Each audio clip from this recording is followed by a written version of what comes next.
The Tsaritsyn Museum is located in Moscow, Russia.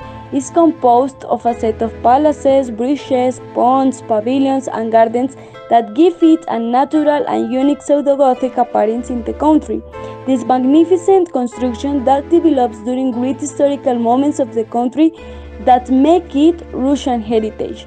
The caprice of the Empress began to be built in 1775, starting from the idea of Yekaterina Velikaya to have a suburban palace built on a layered surface with greenhouse that would give it a natural appearance. In 1776, the construction of the wall began, consisting of a set of buildings that symbolized the recent victory of Russia over Turkey. However, the displeasure of the part of the Empress with the architect caused him to order the demolition of the construction. Currently, there are still visible remains. Between 1786 and 1796, the architect Kazakov gave the palace the pseudo-Gothic style, while it was developing the Empress passed away, leaving the palace almost finished and abandoned. In the mid-19th century, the dachas were established, which are a series of country houses that currently serve as residences for visitors. The Tsaritsyn happened to make a museum during the Russian Revolution and took success with the visit to the burial mounds on the tombs of the Vyakhtchi slaves.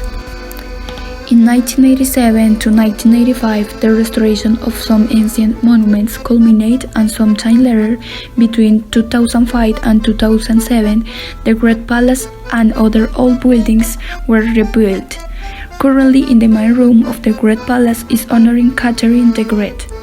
It is characterized because in front of its main entrance there is a main fountain. Its water jets reach a height of 15 meters. There are beautiful ponds that had different transformations throughout their history, being used today for a boat trip.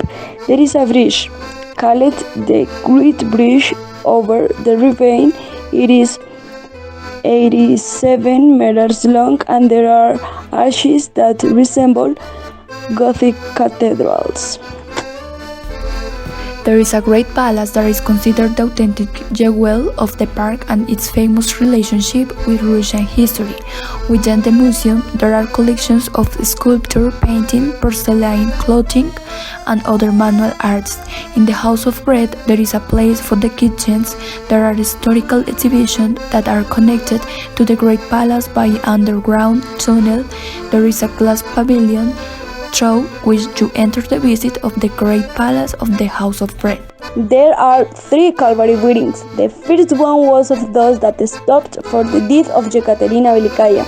Began to be rented in 1970 as a vacation place. The second wedding is a small octagonal pavilion in which there is only 1 floor.